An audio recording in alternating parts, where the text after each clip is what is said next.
MSME सेक्टरचं employment generation मध्ये 80% contribution हे या क्षेत्रातलं आहे. हा 1-2 महिन्याचा नाही, लघु उद्योजक प्रॉब्लेम गेल्या 4 महिन्यापासून फेस करतायत. चायनातल्या इन्व्हेस्टर कंपन्यांना नव्या पर्यायाचा शोध घ्यावा लागेल. खूप मोठा ओघ हा FDIचा आणि परदेशी कंपन्यांचा मॅन्युफॅक्चरिंग साठी भारताकडे राहील. भारतातली जी इंडस्ट्री आहे अशा सिच्युएशन मध्ये गरीब माणसाला आधार देण्यासाठी काम करते आहे.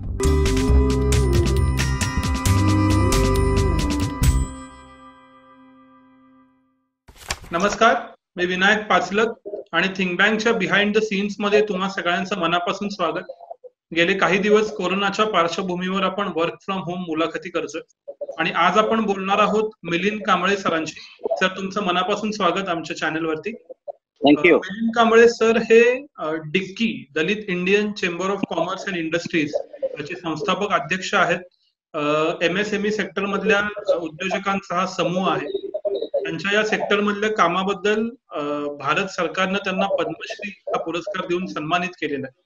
आणि आज आपण बोलणार आहोत की कोरोनामुळे या सेक्टरवरती काय परिणाम होणार आहेत, याचे चांगले आणि वाईट परिणाम देशावरती आणि उद्योजकांवरती काय असतील.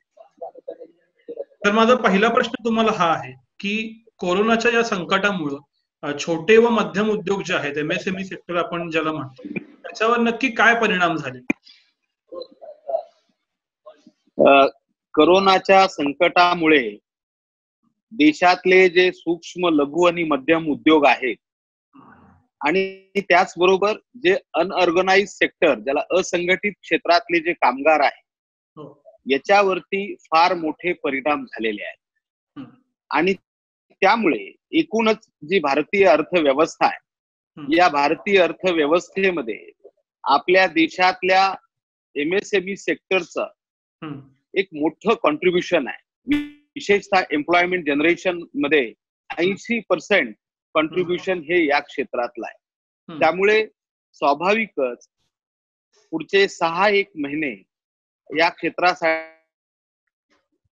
खूप कठीण काळ असणार आहे. आणि आपण जर बघितलं तर हा जो चायनामधून आलेला जो व्हायरस आहे, त्याने पूर्ण जगाला विळखा घातल्या असल्यामुळे पूर्ण जगाचीच अर्थव्यवस्था आज आलेली आहे. 1932 नंतर एक मोठं महामंदीचं वातावरण हे जगामध्ये आहे. आणि स्वाभाविकपणे भारतामध्ये सुद्धा जे छोटे उद्योग आहेत हे सर्वात जास्त इफेक्टेड असतील. आणखी एक गोष्ट सांगतो, जी भारत सरकारची जी सूक्ष्म, लघु आणि मध्यम उद्योगाची जी व्याख्या आहे, त्याच्याही खाली काही उद्योग आहेत ज्याला आम्ही नॅनो एंटरप्रेन्योर्स असं म्हणतो, जे स्ट्रीट वेंडर्स जे आहेत. हे जे स्ट्रीट वेंडर, तुम्ही कुठल्याही शहरामध्ये गेले तर स्ट्रीट वरती असंख्य वेंडर आणि ते त्याच्यावरती ते वस्तू विकतात, असंख्य गोष्टी विकतात आणि त्याच्यावरती त्यांची उपजीविका असते. तो हा जो सेक्टर आहे, नॅनो एंटरप्रेन्योर, सूक्ष्म, हा जो उद्योग क्षेत्र आहे आणि असंघटित क्षेत्रातले कामगार, याच्यावरती फार मोठा परिणाम हा झालेला आहे.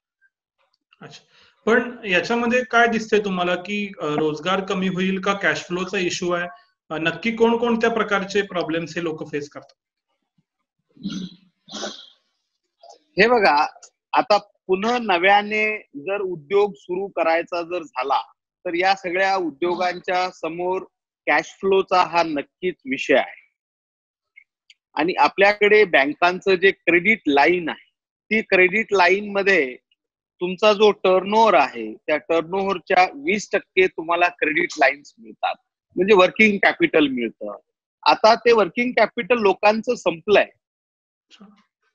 सर्व सरकार हे म्हणतायत, केंद्र सरकार आणि राज्य सरकार, तुमच्या आस्थापनेवरती जे कामगार आहेत त्यांची कपात करू नका, त्या कामगारांना पगार द्या. आता हा कुठून द्यायचा, हा इतका मोठा प्रश्न ह्या लघु उद्योजकांच्या समोर आहे.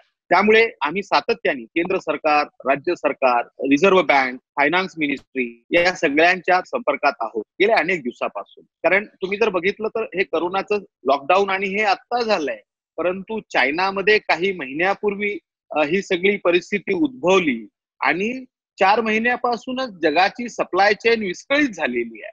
त्यामुळे भारतातले सुद्धा जे लघु उद्योजक आहेत त्यांची सुद्धा सप्लाय चेन ही विस्कळीत झालेली होती. त्यामुळे हा केवळ ह्या 1-2 महिन्याचा नाही, लघु उद्योजक प्रॉब्लेम गेल्या 4 महिन्यापासून फेस करतायत. त्यामुळे आमचं केंद्र सरकारला असं स्पष्ट म्हणणं होतं आहे की ज्या सायन्स जे आहे, जे कॅश फ्लो जो मेंटेन करायचा आहे, त्यासाठी बँकांनी वर्किंग कॅपिटल हे 40% पर्यंत टर्नओव्हरच्या वाढवून देण्याची आवश्यकता आहे, जेणेकरून हा जो क्षेत्र आहे ह्या क्षेत्राला रिवाईव्ह व्हायला त्याचा मदत होईल, कामगारांचे पगार द्यायला त्याची मदत होईल. आता सरकारने ज्या उपाययोजना केलेल्या आहेत, विशेषतः आर्थिक परिणाम याचे खूप जास्त जाणवतील, त्या पुरेशा आहेत असं तुम्हाला वाटतं का? त्यातल्या कोणत्या योजना तुमच्या दृष्टीने योग्य आहेत आणि अजून काय करायला पाहिजे? केंद्र सरकारने ज्या योजना केलेल्या आहेत उद्योजकांना सपोर्ट करण्यासाठी, त्याचं सगळ्याचं आम्ही स्वागत करतो. त्याचबरोबर आरबीआयने जे काही निर्णय घेतलेले आहेत त्याचंही आम्ही स्वागत करतो.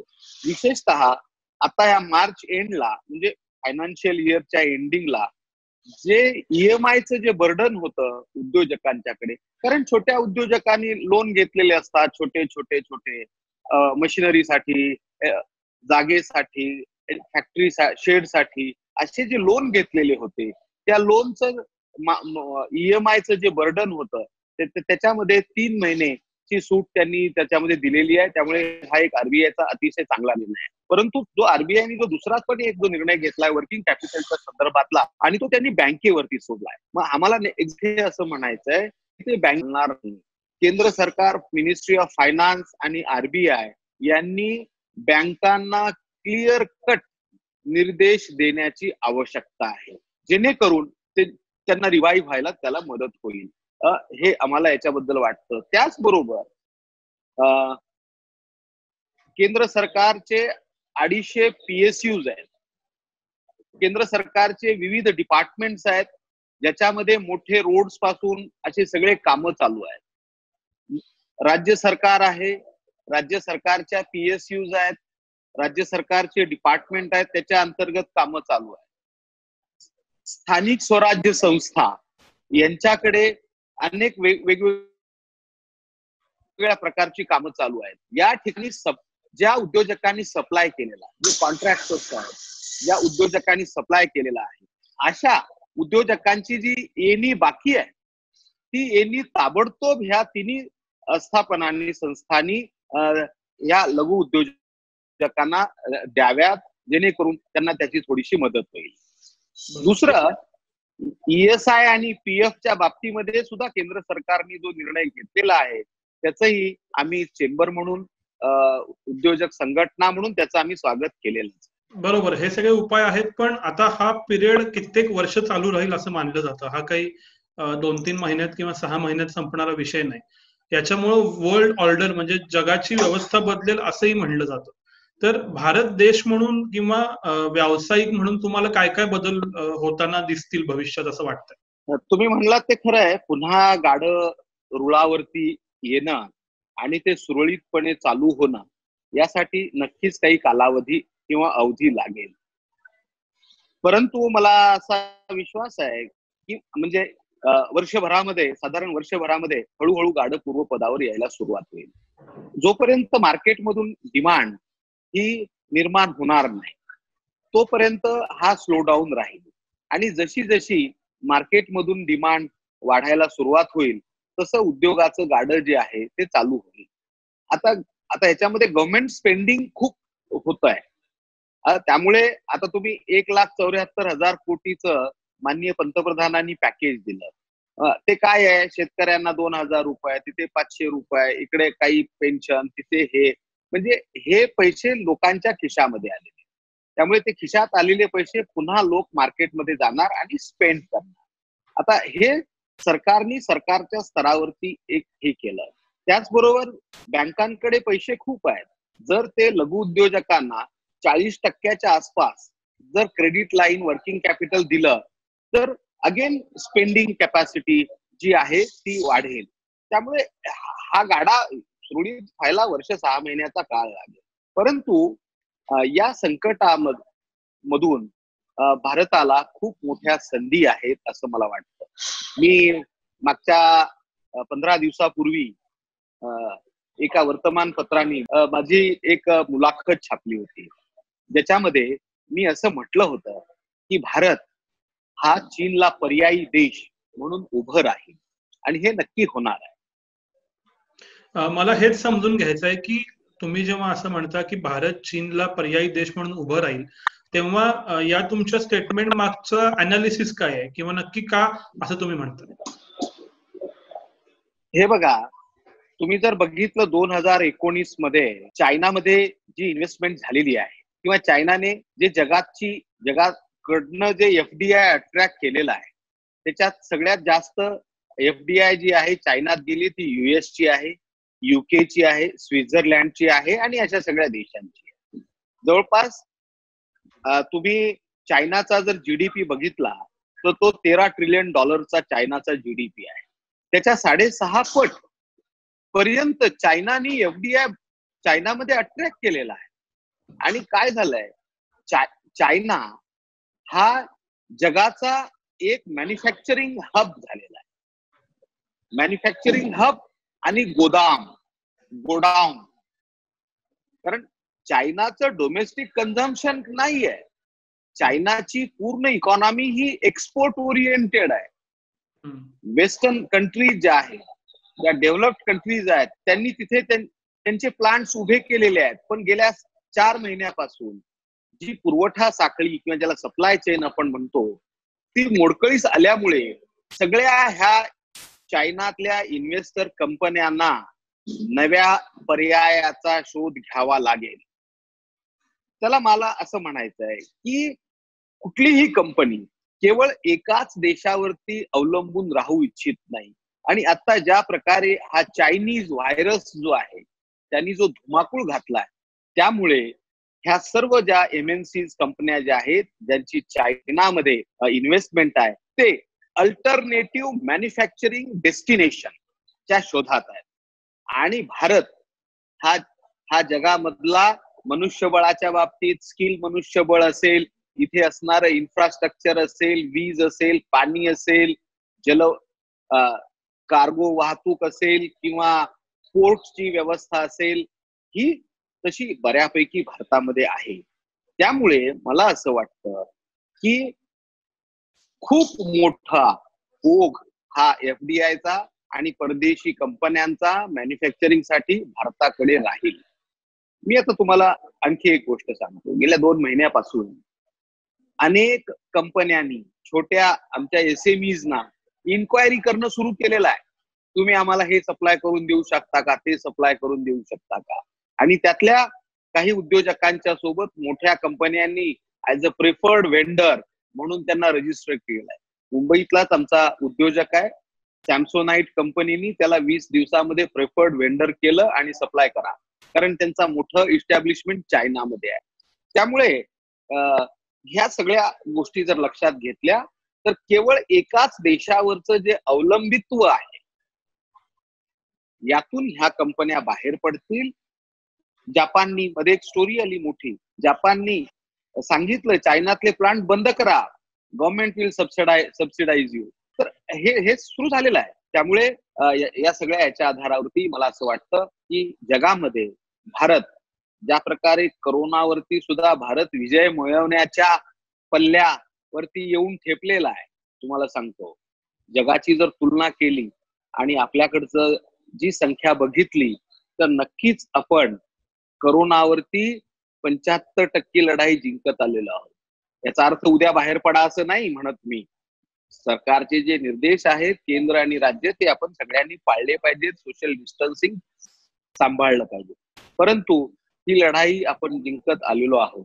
त्यामुळे आणखी 3 मे पर्यंतचा काळ आहे. तोपर्यंत आपण सगळ्यांनी सगळे निर्देश शासनाचे पाळले पाहिजेत. नक्की आपण या कोरोनाच्या संकटावरती मात करू. आणि तुम्ही त्यानंतर बघा, जगाच्या तुलनेमध्ये भारतातली मनुष्यहानी ही नक्कीच कमी होणार आहे.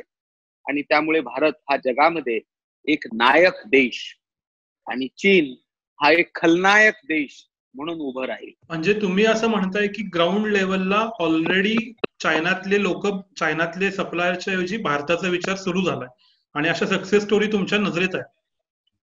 येस येस येस, बर. सक्सेस स्टोरीज आहेत. लेदरमध्ये लेदराईट प्रॉडक्ट्स, गार्मेंट्स, इलेक्ट्रॉनिक्स आणि अशा विविध क्षेत्रामध्ये इन्क्वायरीज वाढायला सुरुवात झालेली आहे. त्यामुळे भारत सरकारने एक रोबोस्ट सिस्टम ही क्रिएट करण्याची आवश्यकता आहे टू अट्रॅक्ट FDI. पण कोणकोणत्या सेक्टरमध्ये सगळ्यात पहिल्यांदा चीनच्या ऐवजी भारताचा विचार होईल असं तुम्हाला वाटतं प्रायोरिटी म्हणून?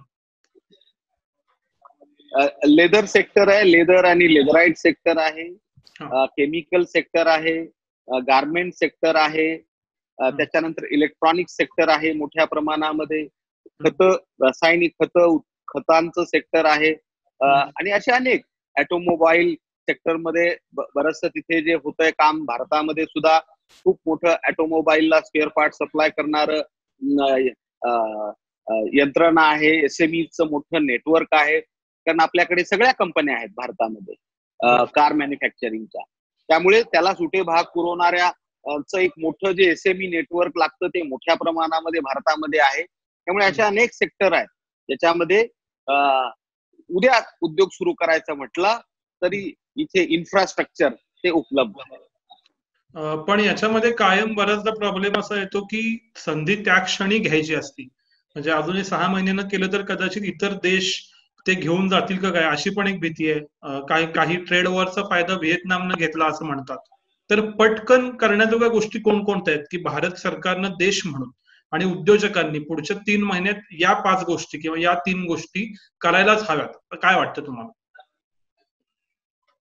मी या संदर्भात काही दिवसापूर्वी एकाला इंटरव्ह्यू दिला की आपण इंडस्ट्री 4.0 ऍक्सेप्ट केलेला आहे.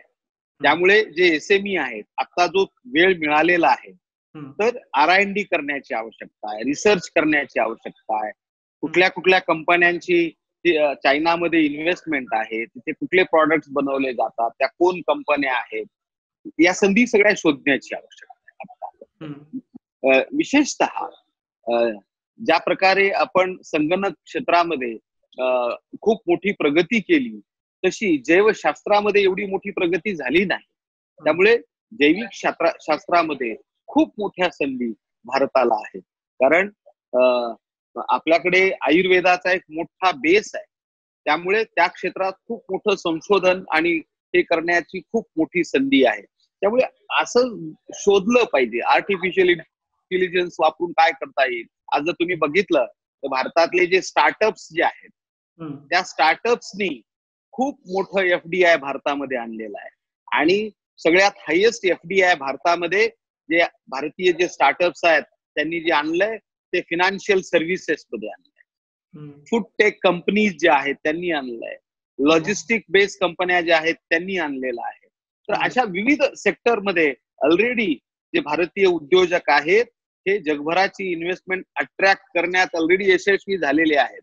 त्यामुळे याच्यावरती अधिक रिसर्च, अधिक संशोधन, अधिक थोडं मार्केटिंग हे करण्याची आणि आपला जो बेस आहे तो थोडा वाईड करणं, सिस्टम पक्की करण्यामध्ये आताचा वेळ जो आहे हे उद्योजकांनी कारणी लावला पाहिजे असं मला वाटतं.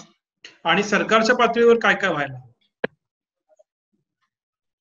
परवाच काही दिवसापूर्वी केंद्रीय मंत्री सूक्ष्म लघु आणि उद्योग माननीय नितीनजी गडकरी यांचाही एक संवाद फेसबुकच्या माध्यमातून झाला. आणि या सगळ्या ह्याचा सरकार पूर्ण अवेअर आहे. त्यामुळे सरकारी पातळीवरती या संदर्भात खूप मोठी चर्चा चालू आहे आणि ते नक्की ते करतील. बरोबर. सामान्य माणूस जो आहे त्याला हे सगळं जरी संधी दिसत असली तरी सामान्य उद्योजकाला छोट्या पुढचे 6 महिने तसे कसरतीचे असणार आहेत. तर तुमच्या अनुभवावरून तुम्ही हजारो उद्योजकांशी संपर्कात असता, त्यानं काय काळजी घ्यायला हवी की जेणेकरून तो तग धरेल आणि भविष्यातल्या संधींचा तो फायदा घेऊ शकेल? येस, खरोखरच हा लघु उद्योजकांसाठी फार कठीण काळ आहे. त्यामुळे धीर सोडू नका. कॅश फ्लोचं जे काही असेल त्याचं नीट व्यवस्थापन करा. जे जे तुमच्या स्थापनेवरती कर्मचारी आहेत त्या कर्मचाऱ्यांना तुम्ही कॉन्फिडन्स मध्ये घ्या, त्यांना परिस्थितीचं गांभीर्य लक्षात आणून द्या, तसं सगळ्यांच्या लक्षात आलेलं आहे. हे सगळं करून जे एक उद्योजक म्हणून त्याला आता खूप मोठा क्रुशियल रोल प्ले करावा लागेल, तर तो त्यांनी करावा आणि एक 4-6 महिने तग धरावी.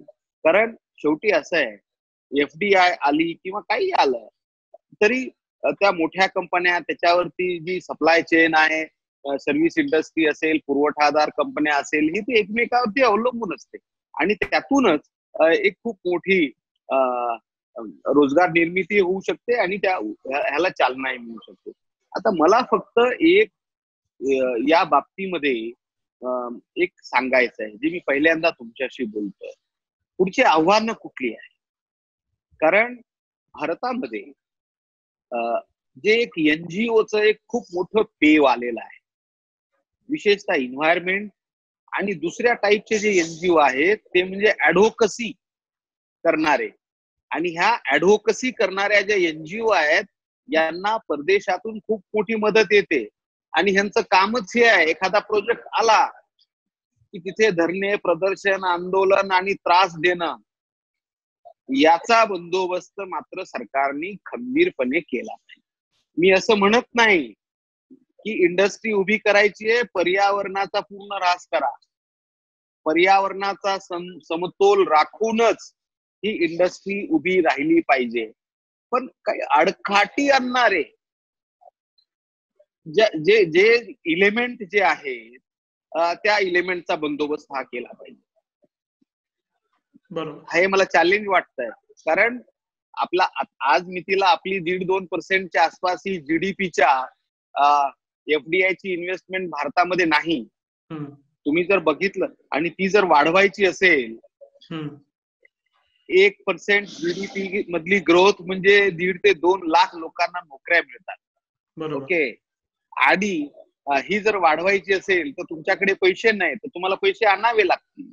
जे इन्व्हेस्टर येणार आहे त्यातूनच उद्योग उभे राहणार आहे. त्यामुळे त्याला एक पूरक वातावरण हे निर्माण करणं आणि कुठल्याही प्रकारे पर्यावरणाचा ऱ्हास होता कामा नये याची काळजी सरकार घेतच असतं. परंतु अडकाठी आणणाऱ्यांचं प्रमाण हे खूप मोठं आहे. तुम्ही बघितलं आरे कॅम्पसच्या आरे शेड जे आहे ते आरे शेड तिथे नको असं म्हणणाऱ्या हजारो मेल एकाच ID वरून आलेले आहेत. हजारो मेल. हा काय प्रकार आहे? हा प्रकार बरं सरकारला परवडणार आहे का दुसरी जागा विकत घ्यायची आणि तिथे आरेची शेड करायची? ही परवडणारी नाही आहे. बरं आरेमध्ये झाडं आहेत, आणखी 50,000 झाडं लावू ना आपण. ओके. परंतु आरेत शेड नको म्हणून एकाच IP ऍड्रेस वरून हजारो मेल ह्या विकास विरोधी प्रवृत्ती ज्या आहेत. शेवटी 135 कोटी लोकांच्या देशाला फीड करायचं आहे, रोजगार द्यायचा आहे. त्यामुळे काही बाबतीमध्ये अत्यंत कठोर निर्णय हे सरकारला घ्यावेच लागतील. हे चॅलेंजेस सरकारच्या मी पुढचे सांगतो. बरोबर. मी शेवटच्या टप्प्याकडे येतो. ज्या पद्धतीनं आपण चॅलेंजेस बोललो आता उद्योजक सरकार यांच्या बरोबरीनं, तसा अजून एक मनुष्य म्हणजे अजून एक मोठा वर्ग तो म्हणजे नोकरी करणारा. तो या उद्योजकांकडे नोकरी करत असतो, व्हाईट कॉलर, ब्ल्यू कॉलर, आणि त्यांच्यावर एक बेरोजगारीचं संकट मोठं येऊन ठेपेल असं दिसतंय. काही ठिकाणी ले ऑफ सुरू झालेले आहेत. तर या बेरोजगारीच्या प्रश्नाला कसं सामोरं? हा वर्षभराचा काळ जे ब्ल्यू कॉलर, व्हाईट कॉलर, उद्योजक ह्या सगळ्यांसाठी हा कठीण परीक्षेचा काळ आहे. आता उद्योजक जो आहे तो ले ऑफ का करतो? आडातच नाही तर पोहऱ्यात येणार कुठून? तो कसं त्यांना केटर करू शकणार आहे? ही वस्तुस्थिती मान्य करावी लागेल आपल्याला. त्यामुळे खरोखरच तरुणांसाठी, युवकांसाठी, जे नोकरीत असणारे लोक आहेत त्यांच्यासाठी हा वर्षभराचा कठीण काळ आहे. त्यामुळे संयमाने लोकांनी वर्तन केलं पाहिजे असं मला वाटतं. कारण हा काळ फार काळ राहणारा नाहीये. तो संपणारा आहे आणि आणि पुन्हा इंडस्ट्री ही रिवाईव्ह नक्की होणार आहे. त्यामुळे थोडस पेशन्सची आवश्यकता आहे असं मला वाटतं. मी शेवटचा प्रश्न विचारतोय की अशा सगळ्या कालावधीमध्ये सरकार आणि सामान्य माणसं यांच्यामधल्या दुवा आपल्यासारख्या संस्था असतात, मग ती फिक्की असू दे, डिक्की असू दे, नॅस्कॉम असू दे, तर अशा संस्था नक्की या पॅन्डेमिक मध्ये काय भूमिका बजावतात आणि भविष्यात तुमचा रोल काय असेल? या सिच्युएशन मध्ये मी पुण्यात सांगतो, पुण्यामध्ये Maratha chamber of commerce and industry आहे, CII आहे आणि आमची संस्था आहे. आम्ही तिन्ही लोक पुण्यामध्ये इतकं मोठ्या प्रमाणामध्ये एक सामाजिक बांधिलकी म्हणून काम करतोय. सगळे उद्योजक विविध प्रकारे कॉन्ट्रीब्युट करतायत. आज PPE किट्सची कमतरता आहे ती कशी देता येईल, व्हेंटिलेटर्स कसं हे करता येईल. पुण्यामध्ये जे 27 शेल्टर्स उभे केलेले आहेत, homeless, street children, daily veg labour यांच्यासाठी. तर आता मी जिथून झिरो ग्राउंड म्हणा तुम्ही त्याला, त्या झिरो ग्राउंड वरून बोलतोय मी. आज इथे जे इंजिनिअरिंग कॉलेजच्या सोबत आम्ही कॅन्टीन चालवतोय, किचन चालवतोय, कॅप्टिव्ह किचन, त्याला कम्युनिटी किचन पण म्हणतात. आणि इथून डेली आम्ही 2100 लोकांना सकाळ दुपार संध्याकाळ फीड करतोय गेल्या 27 तारखेपासून. त्यामुळे अशा या पॅन्डेमिक सिच्युएशन मध्ये, इपिडेमिक सिच्युएशन मध्ये इंडस्ट्री हा खूप मोठा रोल प्ले करते आहे. आम्ही तर SME ग्रुप आहोत, छोटे उद्योजकांचा ग्रुप आहोत. रेशन किट सप्लाय करतोय डेली 300 ते 400 रेशन किट, ज्या लोकांना डेली वेज लेबर आहे, ज्याचं हातावरचं पोट आहे, अशा लोकांसाठी एक 6 किलोचा मी रेशन किट केलंय, जे 4 माणसाच्या कुटुंबाला 8 दिवस पुरेल. तर जे काही करता येईल ते भारतातली जी इंडस्ट्री आहे अशा सिच्युएशन मध्ये गरीब माणसाला आधार देण्यासाठी काम करते आहे. बरोबर. आणि भविष्यात तुम्ही पॉलिसी मेकिंग मध्येही इन्फ्लुएन्स करणार का? म्हणजे SME ची पॉलिसी येईल किंवा त्याबद्दल? आम्ही नक्की SME ला पूरक, त्यांना चालना मिळेल अशा पॉलिसी आम्ही नक्की बनवू. सर, तुमचे खूप खूप आभार. ग्राउंड झिरो वरून तुम्ही वेळ दिलात आणि SME चे प्रश्न आणि एक भारत हा चीनला पर्याय उभा राहू शकतो अशी मांडणी करून आशेचा किरण लोकांना दिला. तो प्रत्यक्षात येऊ अशी प्रार्थना करूया. आज इथंच थांबूया. धन्यवाद. धन्यवाद. थिंक बँकचे सर्व एपिसोड आता ऐका स्टोरीटेल या ॲपवर. 30 दिवसांचे मोफत सबस्क्रिप्शन मिळवण्यासाठी डिस्क्रिप्शन मधील www.storytel.com/thinkbank या लिंकला भेट द्या.